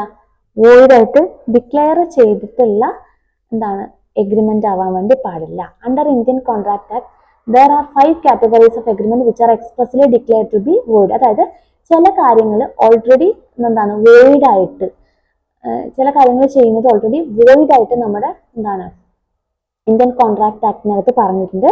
അപ്പൊ ഈ കാര്യങ്ങൾ ചെയ്യാൻ വേണ്ടിയിട്ട് കോൺട്രാക്ട് എൻ്റർ ചെയ്യാൻ വേണ്ടി പാടില്ല. അപ്പോൾ ഇങ്ങനെയുള്ള കാര്യങ്ങൾ ചെയ്യാൻ വേണ്ടിയിട്ട് ഒരു കോൺട്രാക്ട് എൻ്റർ ചെയ്ത് കഴിഞ്ഞാൽ അത് വാലിഡ് ആയിരിക്കില്ല. നോക്കാം, ഒന്ന് agreement in restraint to marriage. അതായത് മാരേജ് എന്ന് പറയുന്നത് ഒരാളുടെ personal choice and personal freedom ആണ്. അതിൽ നിന്നും ഒരാളെ വിലക്കുന്നതാണ് agreement in restraint to marriage എന്ന് പറയുന്നത്. അത് ചെയ്യാൻ പാടില്ല. Then agreement in restraint to trade. Trade എന്ന് വെച്ചാൽ വ്യാപാരം നടത്തുന്നതും ഒരാളുടെ സ്വന്തം ഇഷ്ടപ്രകാരം പേഴ്സണൽ ചോയ്സ് തന്നെയാണ്. അതിൽ നിന്നും ഒരാളെ വിലക്കുന്നുണ്ടെങ്കിൽ അതും agreement expressly declared as to be void ആണ്.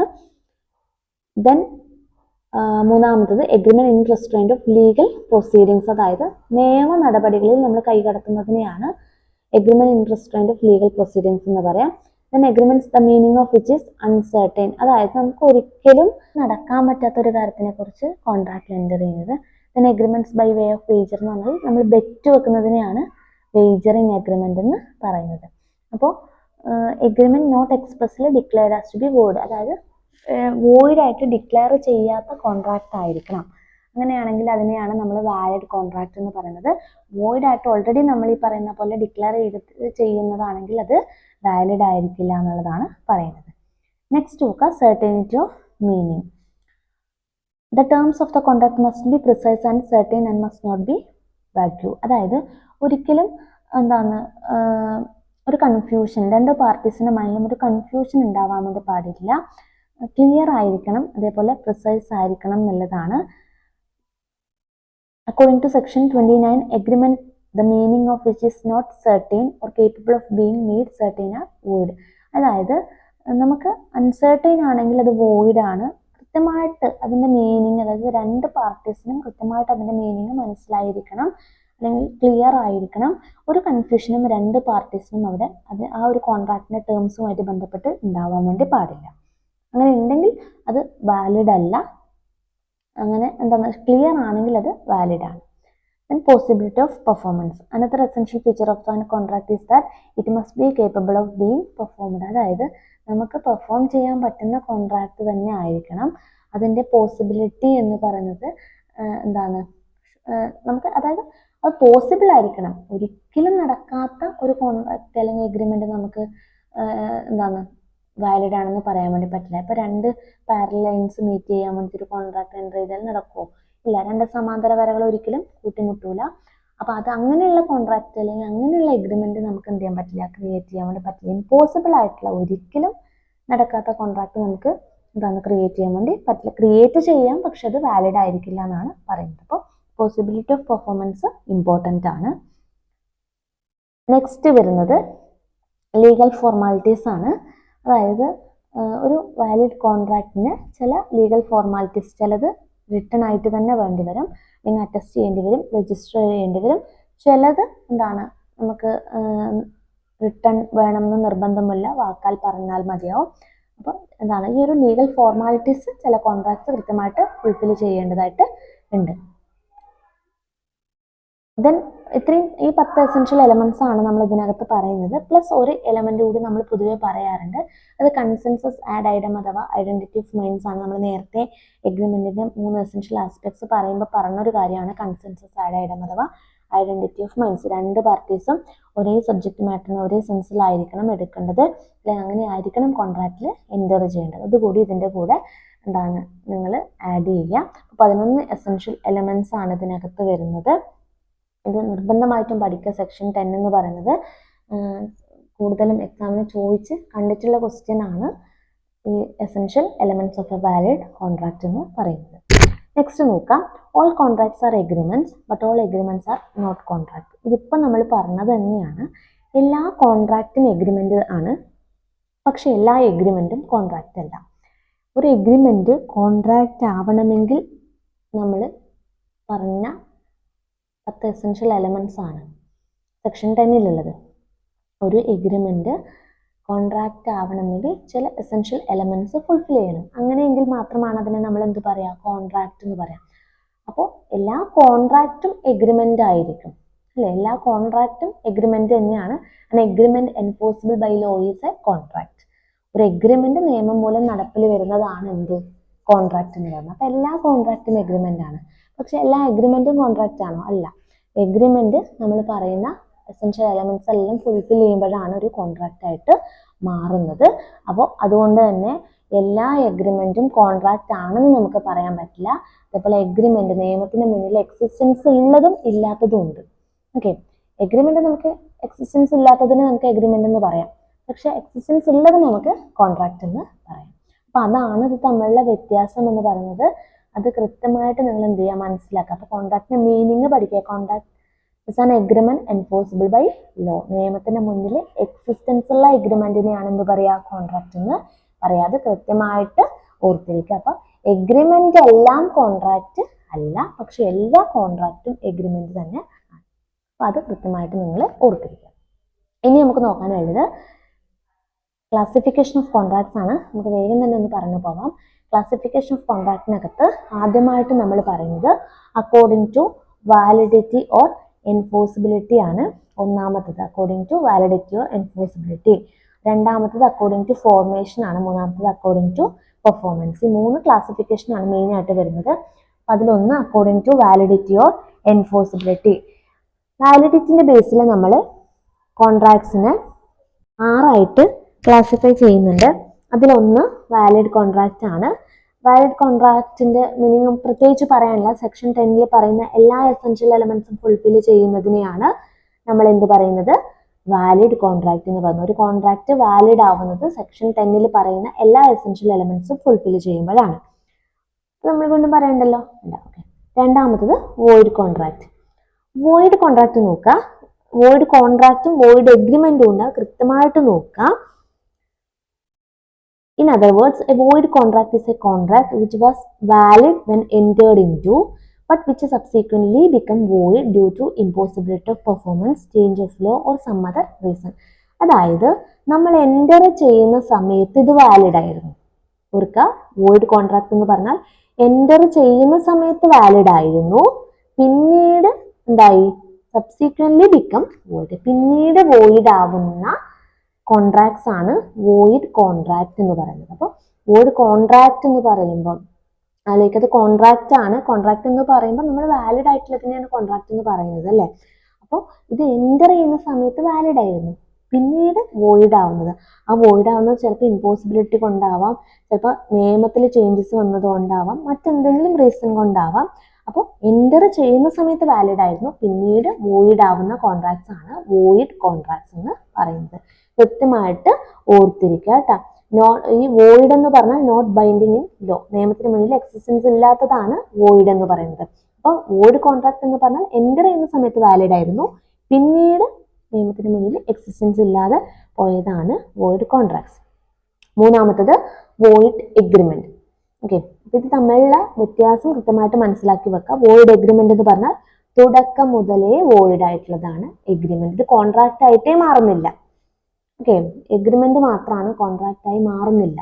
അപ്പോൾ വോയിഡ് എഗ്രിമെന്റ് എന്ന് പറഞ്ഞാൽ തുടക്കം മുതലേ വോയിഡ് ആണ്. നോക്കുക, an agreement not enforced by law is said to be void. അതായത് തുടക്കം മുതലേ എൻഫോഴ്സിബിൾ അല്ല, നിയമത്തിന് മുന്നിൽ എക്സിസ്റ്റൻസ് ഇല്ല. Void agreement is void ab initio, which means that they are unenforceable right from the time they are made. അതായത് void agreement is void ab initio എന്ന് പറഞ്ഞാൽ തുടക്കം മുതൽ, ഫ്രം ദി വെരി ബിഗിനിങ് എന്നാണ്. തുടക്കം മുതലേ അത് വോയിഡ് ആണ്. അതായത് തുടക്കം മുതലേ അത് വാലിഡ് അല്ല, നിയമത്തിന് മുന്നിൽ എക്സിസ്റ്റൻസ് ഇല്ലാത്തതാണ് വോയിഡ് എഗ്രിമെന്റ് എന്ന് പറയുന്നത്. ഇതിന്റെ എക്സാമ്പിൾ എന്ന് പറയുന്നത് മൈനറുമായിട്ടുള്ളൊരു എഗ്രിമെന്റ് എന്ന് പറയുന്നത് തുടക്കം മുതലേ വോയിഡ് ആണ്. Okay, an agreement with minor is void ab initio എന്നാണ് നമ്മൾ പറയാം. മൈനറുമായിട്ടുള്ള കോൺട്രാക്ട് അല്ലെങ്കിൽ മൈനറുമായിട്ടുള്ള എഗ്രിമെന്റ് എന്ന് പറയുന്നത് തുടക്കം മുതലേ വോയിഡ് ആണ്, അതിന് തുടക്കം മുതലേ നിയമത്തിന് മുന്നിൽ എക്സിസ്റ്റൻസ് ഇല്ല. ഓക്കെ, അപ്പം നമ്മൾ പറഞ്ഞത് ആദ്യത്തേത് വാലിഡ് കോൺട്രാക്ട് ആണ്. വാലിഡ് കോൺട്രാക്ട് എന്ന് പറഞ്ഞാൽ സെക്ഷൻ 10 പറയുന്ന എല്ലാ എസെൻഷ്യൽ എലമെന്റ്സും ഫുൾഫിൽ ചെയ്യുന്നതാണ്. വോയിഡ് കോൺട്രാക്ട് എന്ന് പറഞ്ഞാൽ എന്താണ്, എൻ്റർ ചെയ്യുന്ന സമയത്ത് വാലിഡ് ആയിരുന്നു, പിന്നീട് സബ്സിക്വൻ്റ്ലി അത് വോയിഡ് ആവുന്നതാണ്. മൂന്നാമത്തെ വോയിഡ് എഗ്രിമെന്റ് എന്ന് പറഞ്ഞാൽ എന്താണ്, തുടക്കം മുതലേ വോയിഡ് ആണ്, ഫ്രം ദി വെരി ബിഗിനിങ്, അല്ലെങ്കിൽ വോയിഡ് അബ് ഇനിഷ്യോ ആണ്, തുടക്കം മുതലേ അത് വോയിഡ് ആണ്. നാലാമത്തതാണ് വോയിഡബിൾ കോൺട്രാക്ട്. ഈ വോയിഡബിൾ കോൺട്രാക്ട് എന്ന് പറഞ്ഞാൽ നമ്മൾ പറയുന്നത്, അതായത് ഒരു പാർട്ടീസിനെ സംബന്ധിച്ചത് വാലിഡ് ആണ്, മറ്റേ പാർട്ടി അതായത് രണ്ടാമത്തെ പാർട്ടിക്ക് വേണമെങ്കിൽ അത് ആക്സെപ്റ്റ് ചെയ്യാം, അല്ലെങ്കിൽ അത് റിജക്റ്റ് ചെയ്യാം. അങ്ങനെയുള്ളതാണ് വോയിഡബിൾ കോൺട്രാക്ട് എന്ന് പറയുന്നത്. ഒരാളുടെ ഭാഗം ചിന്തിക്കുമ്പോൾ അത് എൻഫോഴ്സിബിൾ ബൈ ലോ ആണ്, അതായത് എൻഫോഴ്സിബിൾ ആണ്. മറ്റേ ഭാഗം ചിന്തിക്കുന്ന സമയത്ത് എന്താണ്, ഇപ്പോൾ എക്സാമ്പിൾ കൺസെന്റ് ഫ്രീ അല്ലാത്ത കേസിൽ, അതായത് ഇപ്പോൾ ഭീഷണിപ്പെടുത്തിയിട്ടാണ് മറ്റൊരാളെ കോൺട്രാക്റ്റിൽ എൻ്റർ ചെയ്യിപ്പിക്കുന്നത്, അയാൾക്ക് 2 ഓപ്ഷൻ ഉണ്ട്, വേണമെങ്കിൽ അത് ആക്സെപ്റ്റ് ചെയ്യാം, അല്ലെങ്കിൽ അത് റിജക്റ്റ് ചെയ്യാം. അങ്ങനെ ആക്സെപ്റ്റ് ചെയ്യുന്നുണ്ടെങ്കിൽ voidable at the option of the one of the parties ആണ്. ആ ഒരു പാർട്ടിയുടെ ഓപ്ഷൻ ആണ്, വേണമെങ്കിൽ അത് വാലിഡ് ആക്കാം, അല്ലെങ്കിൽ അത് വോയിഡ് ആക്കാം എന്നുള്ള ആ ഒരു തീരുമാനം ആ ഒരു പാർട്ടിയുടെ ആണ്. അങ്ങനെയുള്ള കോൺട്രാക്റ്റിനെയാണ് വോയിഡബിൾ കോൺട്രാക്ട് എന്ന് പറയുന്നത്. Agreement which is enforceable by law at the option of one or more of the parties thereto, but not at the option of the other or others is a voidable contract. ഒരു പാർട്ടിയുടെ ഭാഗം ചിന്തിക്കുന്ന സമയത്ത് അത് enforceable ആണ്, മറ്റേ പാർട്ടിയുടെ ഭാഗം ചിന്തിക്കുമ്പോൾ അത് എൻഫോഴ്സിബിൾ അല്ല, വേണമെങ്കിൽ അത് അക്സെപ്റ്റ് ചെയ്യാം, വേണമെങ്കിൽ അത് റിജക്ട് ചെയ്യാം. Okay, usually contract becomes voidable when the consent of one of the parties to the contract is obtained by coercion, undue influence, misrepresentation or fraud. നമ്മൾ ഈ പറയുന്ന ഭീഷണിപ്പെടുത്തിയിട്ടോ തെറ്റിദ്ധരിപ്പിച്ചിട്ടോ ചതിച്ചിട്ടോ അല്ലെങ്കിൽ ഒരാളുടെ പൊസിഷൻ വെച്ച് ഇൻഫ്ലുവൻസ് ചെയ്തിട്ടോ ഒരാളെ കോൺട്രാക്റ്റിലേക്ക് നമ്മൾ എൻ്റർ ചെയ്യിപ്പിക്കുകയാണെങ്കിൽ ആ വ്യക്തിക്ക് വേണമെങ്കിൽ അത് അക്സെപ്റ്റ് ചെയ്യാം, അല്ലെങ്കിൽ അത് വേണ്ടാന്ന് വെക്കാം. Okay, once it is avoided it is void. അതായത് വേണ്ടാന്ന് വെക്കുകയാണെങ്കിൽ ആ കോൺട്രാക്ട് അവിടെ വോയിഡ് ആവും. ഇനി അതല്ല, അയാൾ ഓക്കെ ആണെങ്കിൽ, അയാൾ അതിന് സമ്മതമാണെങ്കിൽ, ഭീഷണിപ്പെടുത്തിയിട്ടും അയാളത് കോൺട്രാക്റ്റിൽ സമ്മതിക്കുകയാണെങ്കിൽ അത് വാലിഡ് ആയിരിക്കും. അപ്പോൾ അതാണ് voidable at the option of the one of the പാർട്ടിയാണ്. അയാൾക്ക് വേണമെങ്കിൽ അത് അക്സെപ്റ്റ് ചെയ്യാം, വേണ്ടെങ്കിൽ അത് റിജക്ട് ചെയ്യാം. റിജക്ട് ചെയ്താൽ അത് വോയിഡ് ആണ്, അക്സെപ്റ്റ് ചെയ്താൽ അത് വാലിഡ് ആണ്. മനസ്സിലായി എന്ന് വിചാരിക്കുന്നു. നെക്സ്റ്റ് അൺഎൻഫോഴ്സിബിൾ കോൺട്രാക്റ്റ് ആണ്. അൺഎൻഫോഴ്സിബിൾ കോൺട്രാക്റ്റ് എന്ന് പറഞ്ഞാൽ ചില സാങ്കേതിക തകരാറ് മൂലം, അതിപ്പോൾ റൈറ്റിംഗ്സിലോ അല്ലെങ്കിൽ രജിസ്ട്രേഷനിലോ അങ്ങനെയുള്ള ടെക്നിക്കൽ ഡിഫക്ട്സ് കാരണം ചില കോൺട്രാക്ട്സ് നിയമപരമായിട്ട് നിലനിൽപ്പില്ലാത്ത കോൺട്രാക്ട്സിനെയാണ് അൺഎൻഫോഴ്സിബിൾ കോൺട്രാക്റ്റ് എന്ന് പറയുന്നത്. നോക്കാം, it is a contract which is valid in itself but not capable of being enforced in a court of law because of some technical defects such as absence of writing, registration, requisite stamp, etc. ചിലപ്പോൾ നമ്മൾ return ആയിട്ട് എഴുതാത്തതോ ഉണ്ടാവാം, register ചെയ്യാത്തതോ ഉണ്ടാവാം. അങ്ങനെയുള്ള കാരണത്താൽ, technical defects കാരണം ചില കോൺട്രാക്ട്സിന് നിയമത്തിന് മുന്നിൽ എക്സിസ്റ്റൻസ് ഇല്ലാതെ വരുന്നതാണ് അൺഎൻഫോഴ്സിബിൾ കോൺട്രാക്റ്റ്. അടുത്തത് ഇല്ലീഗൽ ഓർ അൺലോഫുൾ കോൺട്രാക്റ്റ് എന്ന് പറഞ്ഞാൽ illegal contracts are those which are prohibited by law or otherwise against the public policy of law. അതായത് ഇല്ലീഗൽ എന്ന് പറയുമ്പോൾ അതിൻ്റെ പേരിൽ തന്നെ ഉണ്ട്, ലോ പ്രൊഹിബിറ്റ് ചെയ്തിട്ടുള്ള കോൺട്രാക്ട്സ് ആണ് ഇല്ലീഗൽ ഓർ അൺലോഫുൾ കോൺട്രാക്ട് എന്ന് പറയുന്നത്. കോൺട്രാക്ട് ആണെന്ന് നമുക്ക് പറയാൻ പറ്റില്ല, കാരണം ഇതിൻ്റെ ഒബ്ജക്റ്റീവ് ലീഗൽ അല്ല. ഓക്കെ, പക്ഷെ എല്ലാ ഇല്ലീഗൽ കോൺട്രാക്റ്റും നമുക്ക് വോയിഡ് ആണെന്ന് പറയാൻ വേണ്ടി പറ്റില്ല. Generally the term illegal contract is used in place of illegal contract. So an illegal agreement is one which is against the public policy. നമ്മുടെ പബ്ലിക് പോളിസിക്ക് എതിരായിട്ടുള്ള കാര്യങ്ങൾ ചെയ്യുന്നതാണ് ഇല്ലീഗൽ ഓർ അൺലോഫുൾ കോൺട്രാക്ട്സ് എന്ന് പറയുന്നത്. Or immoral or criminal in nature. And illegal agreement is void അബ് ഇനിഷ്യോ. തുടക്കം മുതലേ തന്നെയാണ്, void തന്നെയാണ്, void from the very beginning. Thus an agreement to commit murder or assault or robbery would be illegal and void ab initio. അതായത് ഒരാളെ കൊല്ലാൻ വേണ്ടിയിട്ട് ചെയ്യുന്നത് അല്ലെങ്കിൽ അങ്ങനെയുള്ള എഗ്രിമെൻ്റ് എന്ന് പറയുന്നത് തുടക്കം മുതലേ വോയിഡ് ആയിട്ടുള്ളതാണ്. ഇല്ലീഗൽ ഓർ അൺലോഫുൾ, നിയമത്തിന് മുന്നിൽ എക്സിസ്റ്റൻസ് ഇല്ലാത്തതാണ്, ലോഫുൾ അല്ല, ലീഗൽ അല്ല, അങ്ങനെയുള്ള കോൺട്രാക്ട്സ് എന്ന് പറയുന്നത്. അപ്പോൾ ഫസ്റ്റത്തെ അക്കോർഡിംഗ് ടു വാലിഡിറ്റിൻ്റെ ബേസിൽ വാലിഡ് കോൺട്രാക്റ്റ് ഉണ്ട്, വോയിഡ് കോൺട്രാക്റ്റ് ഉണ്ട്, വോയിഡ് എഗ്രിമെൻ്റ് ഉണ്ട്, വോയിഡബിൾ ഉണ്ട്, അൺഎൻഫോഴ്സിബിൾ ഉണ്ട്, ഇല്ലീഗൽ ഉണ്ട്. വാലിഡ് എന്ന് പറഞ്ഞാൽ സെക്ഷൻ 10 പറയുന്ന എല്ലാ എസെൻഷ്യൽ എലമെൻറ്റ്സും ഫുൾഫിൽ ചെയ്യുന്നത്. വോയിഡ് കോൺട്രാക്ട് എന്ന് പറഞ്ഞാൽ എൻ്റർ ചെയ്യുന്ന സമയത്ത് വാലിഡ് ആയിരുന്നു, പിന്നീട് വോയിഡ് ആവുന്നത്. വോയിഡ് എഗ്രിമെൻ്റ് എന്ന് പറഞ്ഞാൽ തുടക്കം മുതലേ വോയിഡ് തന്നെയാണ്. വോയിഡബിൾ കോൺട്രാക്ട് എന്ന് പറഞ്ഞാൽ ഒരു പാർട്ടിക്ക് എൻഫോഴ്സ് ചെയ്യാം, മറ്റേ പാർട്ടിക്ക് വേണമെങ്കിൽ അക്സെപ്റ്റ് ചെയ്യാം, വേണ്ടെങ്കിൽ റിജക്റ്റ് ചെയ്യാം. അക്സെപ്റ്റ് ചെയ്താൽ വാലിഡ് ആണ്, റിജക്റ്റ് ചെയ്താൽ വോയിഡ് ആണ്. ദെൻ അൺഎൻഫോഴ്സിബിൾ എന്ന് പറഞ്ഞാൽ ചില ടെക്നിക്കൽ ഡിഫക്ട്സ് കാരണം നിയമത്തിൻ്റെ മുന്നിൽ എക്സിസ്റ്റൻസ് ഇല്ലാത്തതാണ്. ഇല്ലീഗൽ എന്ന് പറഞ്ഞാൽ നമ്മുടെ പബ്ലിക് പോളിസിക്ക് എതിരായിട്ടുള്ള കാര്യങ്ങൾ ചെയ്യുന്ന കോൺട്രാക്റ്റ് ആണ്. നെക്സ്റ്റ് അക്കോർഡിംഗ് ടു ഫോർമേഷൻ ആണ്. ഫോർമേഷൻ്റെ ബേസിൽ നമ്മൾ കോൺട്രാക്റ്റിനെ 3 തിരിക്കും. അതിലൊന്ന് എക്സ്പ്രസ് കോൺട്രാക്റ്റ് ആണ്. എക്സ്പ്രസ് കോൺട്രാക്റ്റ് എന്ന് പറഞ്ഞാൽ വാക്കാലോ എഴുതിയിട്ടോ നമ്മൾ എക്സ്പ്രസ് ചെയ്യുന്ന, അത് നമുക്ക് കാണാൻ പറ്റും അല്ലെങ്കിൽ നമുക്ക് അറിയാൻ പറ്റും, ഇങ്ങനെ ഒരു കോൺട്രാക്റ്റ് ഉണ്ട് എന്ന് നമുക്ക് അറിയാൻ പറ്റും. അങ്ങനെയുള്ള കോൺട്രാക്റ്റാണ് എക്സ്പ്രസ് കോൺട്രാക്റ്റ് എന്ന് പറയുന്നത്. വ്യക്തമായിട്ട് പറയുകയോ അല്ലെങ്കിൽ എഴുതുകയോ ചെയ്യുന്ന കോൺട്രാക്റ്റാണ് എക്സ്പ്രസ് കോൺട്രാക്റ്റ് എന്ന് പറയുന്നത്. By words spoken or written ആണ് express contract. Then implied contract എന്ന് പറഞ്ഞാൽ ഇതിന് എക്സാമ്പിളാണ്, നമ്മളിപ്പോൾ ഒരു ബസ്സിൽ കയറുന്നു, ബസ്സും അല്ലെങ്കിൽ ബസ്സിൻ്റെ ഓണറും നമ്മളും തമ്മിൽ എന്തെങ്കിലും കോൺട്രാക്റ്റ് എഴുതി വെക്കുന്നുണ്ടോ? നമ്മൾ ഇല്ല. നമ്മുടെ ആക്ഷനിലൂടെ അങ്ങനെ ഒരു കോൺട്രാക്റ്റ് ഉള്ളതായിട്ട് നമ്മൾ അനുമാനിക്കുന്നതാണ് ഇംപ്ലൈഡ് കോൺട്രാക്റ്റ് എന്ന് പറയുന്നത്. നമ്മളൊരു റെസ്റ്റോറൻറ്റ് കയറി ഫുഡ് കഴിക്കുന്നു, നമ്മൾ ഫുഡ് കഴിക്കാൻ കയറിയ സമയത്ത് നമ്മളൊരു എഗ്രിമെൻ്റ് ആക്കുമോ? ഇല്ല. നമ്മൾ ഫുഡ് കഴിച്ച ശേഷം നമ്മളവിടെ എന്ത് ചെയ്യും? നമ്മൾ അവർക്ക് പേ ചെയ്യും. ഇതൊരു ഇംപ്ലൈഡ് കോൺട്രാക്റ്റ് ആണ്. നമ്മുടെ സർക്കംസ്റ്റാൻസസിൽ നിന്ന് നമ്മുടെ ആക്ഷനിലൂടെ അല്ലെങ്കിൽ പാർട്ടീസിൻ്റെ കണ്ടക്റ്റിലൂടെ അങ്ങനെ ഒരു കോൺട്രാക്റ്റ് ഉള്ളതായിട്ട് അനുമാനിക്കുന്നതാണ് ഇംപ്ലൈഡ് കോൺട്രാക്റ്റ് എന്ന് പറയുന്നത്. Contracts which came into being on account of the act or conduct of the parties and not by their express words written or spoken are known as implied contract. അതായത് നമ്മൾ വാക്കാലോ എഴുതിയിട്ടൊന്നും express ചെയ്യുന്നില്ല, നമ്മുടെ പാർട്ടീസിന്റെ കണ്ടക്റ്റിലൂടെ അങ്ങനെ ഒരു contract ഉള്ളതായിട്ട് തോന്നുന്നതാണ് implied contract എന്ന് പറയുന്നത്. മൂന്നാമത്തത് ക്വാസി കോൺട്രാക്ട് ആണ്. ക്വാസി കോൺട്രാക്ട് എന്ന് പറയുന്നത് ഒരു എന്താണ്, ഇത് പാർട്ടീസിന്റെ ഇന്റൻഷനോട് കൂടി ക്രിയേറ്റ് ചെയ്യപ്പെടുന്ന ഒരു കോൺട്രാക്റ്റ് അല്ല ക്വാസി കോൺട്രാക്ട് എന്ന് പറയുന്നത്. ഇത് ലോ തന്നെ ഇമ്പോസ് ചെയ്യുന്ന കോൺട്രാക്റ്റ് ആണ് ക്വാസി കോൺട്രാക്ട് എന്ന് പറയുന്നത്. ക്വാസി കോൺട്രാക്ട് നമ്മൾ കൺസ്ട്രക്റ്റീവ് കോൺട്രാക്ട് എന്ന് കൂടി പറയുന്നുണ്ട്. ക്വാസി കോൺട്രാക്റ്റിന് എക്സാമ്പിൾ ആണ്, നമ്മളിപ്പോൾ വഴിയിൽ നടന്നു പോകുന്ന സമയത്ത് ഒരു പേഴ്സ് വഴിയിൽ നിന്ന് കളഞ്ഞു കിട്ടുന്നു. അത് നമ്മൾ എടുക്കുന്ന സമയത്ത് അതെടുക്കുന്ന വ്യക്തിയും അതിൻ്റെ ഓണറും തമ്മിലൊരു കോൺട്രാക്റ്റ് അവിടെ ലോ തന്നെ ക്രിയേറ്റ് ചെയ്യുകയാണ്. പാർട്ടീസിൻ്റെ ഇൻറ്റൻഷനോട് കൂടി ക്രിയേറ്റ് ചെയ്യുന്നതല്ല ക്വാസി കോൺട്രാക്റ്റ്. അതെന്താണ് അവിടെ ക്രിയേറ്റ് ചെയ്യപ്പെടുന്ന കോൺട്രാക്റ്റ് എന്താണ്? അതായത് അതിൻ്റെ ഓണറിനെ കണ്ടുപിടിച്ച് ആ പേഴ്സ് തിരിച്ചേൽപ്പിക്കാമെന്നാണ് അവിടെ ലോ തന്നെ ഇമ്പോസ് ചെയ്യുന്ന കോൺട്രാക്റ്റ് എന്ന് പറയുന്നത്. അപ്പോൾ ക്വാസി കോൺട്രാക്റ്റ് എന്ന് പറഞ്ഞാൽ പാർട്ടീസിന് ഇൻറ്റൻഷനോട് കൂടി ചെയ്യുന്നതല്ല, ലോ തന്നെ ഇമ്പോസ് ചെയ്യുന്ന കോൺട്രാക്റ്റ് ആണ് ക്വാസി കോൺട്രാക്റ്റ് എന്ന് പറയുന്നത്.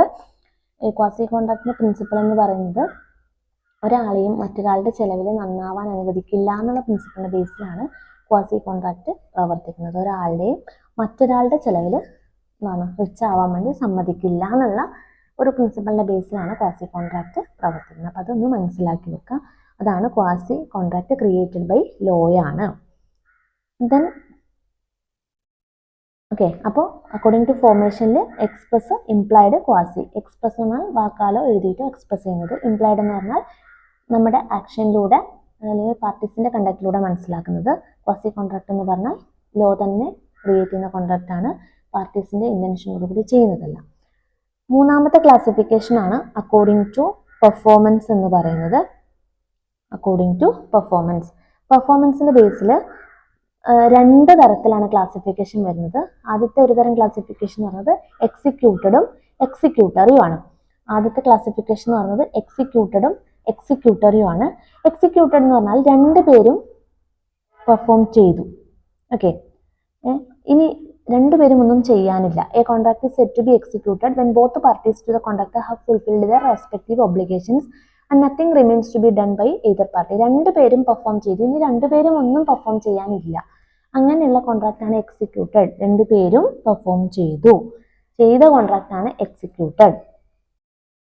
രണ്ടാമത്തതാണ് എക്സിക്യൂട്ടറി കോൺട്രാക്ട് എന്ന് പറയുന്നത്. Executory contracts are those contracts where the obligations on both of the parties are outstanding wholly or in part at the time of the formation of the contract. അതായത് കോൺട്രാക്റ്റിൽ enter ചെയ്യുന്ന സമയത്ത് രണ്ടുപേരും perform ചെയ്യാനുള്ള contract ആണ് executory contract. അതായത് രണ്ടുപേരും ചെയ്തിട്ടില്ല, രണ്ടുപേരും പെർഫോം ചെയ്യാനുണ്ട്. ഓക്കെ, രണ്ടുപേരും ഇനി പെർഫോം ചെയ്യാനുള്ള കോൺട്രാക്റ്റ് ആണ് എക്സിക്യൂട്ടറി കോൺട്രാക്ട് എന്ന് പറയുന്നത്. ഇതിനെ തന്നെ നമ്മൾ ബൈലാറ്ററൽ കോൺട്രാക്ട് എന്ന് പറയാറുണ്ട്. അതായത് രണ്ടുപേരും പെർഫോം ചെയ്യാനുള്ളത് കൊണ്ട് ഇതിനെ ബൈലാറ്ററൽ കോൺട്രാക്ട് എന്ന് പറയാറുണ്ട്. അപ്പോൾ എക്സിക്യൂട്ടഡ് എന്ന് പറഞ്ഞാൽ രണ്ടുപേരും പെർഫോം ചെയ്തത്. എക്സിക്യൂട്ടറി എന്ന് പറഞ്ഞാൽ രണ്ടുപേരും പെർഫോം ചെയ്യാൻ ബാക്കിയുള്ളതാണ് എക്സിക്യൂട്ടറി. ഇതാണ് ഒന്നാമത്തെ ക്ലാസിഫിക്കേഷൻ. രണ്ടാമത്തെ ക്ലാസിഫിക്കേഷൻ വരുന്നത് unilateral or one sided contract ആണ്. യൂണിലാറ്ററൽ കോൺട്രാക്റ്റ് എന്ന് പറഞ്ഞാൽ ഇത് ശരിക്കും എക്സിക്യൂട്ടറിന്റെ പാർട്ടായിട്ട് വരുന്നത് തന്നെയാണ്. ഒരാൾ ചെയ്ത് പൂർത്തിയാക്കുന്നു, മറ്റേ ആൾ ചെയ്യാനുണ്ട്. യൂണിലാറ്ററൽ എന്ന് പറഞ്ഞാൽ ഒരാൾ കംപ്ലീറ്റ് ചെയ്തു, മറ്റേ ആൾ പെർഫോം ചെയ്യാനുണ്ട്. അതാണ് unilateral or one sided contract എന്ന് പറയുന്നത്. ഒരാൾ പെർഫോം ചെയ്തു, മറ്റേ ആൾ പെർഫോം ചെയ്യാനുണ്ട്. രണ്ടാമത്തെ ബൈലാറ്ററൽ കോൺട്രാക്ട് എന്ന് പറഞ്ഞാൽ രണ്ടുപേരും പെർഫോം ചെയ്യാനുണ്ട്. അതാണ് എക്സിക്യൂട്ടറി കോൺട്രാക്ട് തന്നെയാണ് ബൈലാറ്ററൽ എന്ന് പറയുന്നത്. രണ്ടുപേരും പെർഫോം ചെയ്യാനുള്ളത് തന്നെയാണ് ബൈലാറ്ററൽ കോൺട്രാക്ട് എന്ന് പറയുന്നത്. അപ്പോൾ അക്കോർഡിംഗ് ടു പെർഫോമൻസിൽ രണ്ട് തരം ക്ലാസിഫിക്കേഷൻ വരുന്നുണ്ട്. ഒന്ന് എക്സിക്യൂട്ടഡും എക്സിക്യൂട്ടറിയും. എക്സിക്യൂട്ടർ എന്ന് പറഞ്ഞാൽ രണ്ടുപേരും പെർഫോം ചെയ്തത്, ഇനിയൊന്നും പെർഫോം ചെയ്യാനില്ല. എക്സിക്യൂട്ടർ എന്ന് പറഞ്ഞാൽ രണ്ടുപേരും പെർഫോം ചെയ്യാനുണ്ട്. ഇനി രണ്ടാമത്തെ ക്ലാസിഫിക്കേഷൻ യൂണിലാറ്ററൽ എന്ന് പറഞ്ഞാൽ ഒരാൾ പെർഫോം ചെയ്തു, മറ്റേ പെർഫോം ചെയ്യണത്രേ, അല്ലെങ്കിൽ മറ്റേ പെർഫോം ചെയ്തില്ല. അങ്ങനെയുള്ളതാണ് യൂണിലാറ്ററൽ, ഒരാൾ മാത്രം ചെയ്തത്. ബൈലാറ്ററൽ എന്ന് പറഞ്ഞാൽ രണ്ടുപേരും ചെയ്യാനുള്ളത്. അത് തന്നെയാണ് എക്സിക്യൂട്ടറി കോൺട്രാക്ട് എന്ന് പറയുന്നത്. ബൈലാറ്ററൽ എന്ന് പറഞ്ഞാൽ അതിനെ തന്നെയാണ് എക്സിക്യൂട്ടറി കോൺട്രാക്ട് എന്നും പറയുന്നത്. ഓക്കെ, അപ്പം ഇത്രയാണ് ഈ ഒരു ഫസ്റ്റ് യൂണിറ്റിനകത്ത് വരുന്നത്. ക്ലിയർ ആയിട്ട് മനസ്സിലായി എന്ന് വിചാരിക്കുന്നു. എന്തെങ്കിലും ഡൗട്ട്സ് ഉണ്ടെങ്കിൽ നിങ്ങൾ കമൻസിലൂടെ അറിയിക്കുക. അപ്പം നെക്സ്റ്റ് വീഡിയോ ആയിട്ട് വരുന്നവരെ ബൈ ബൈ.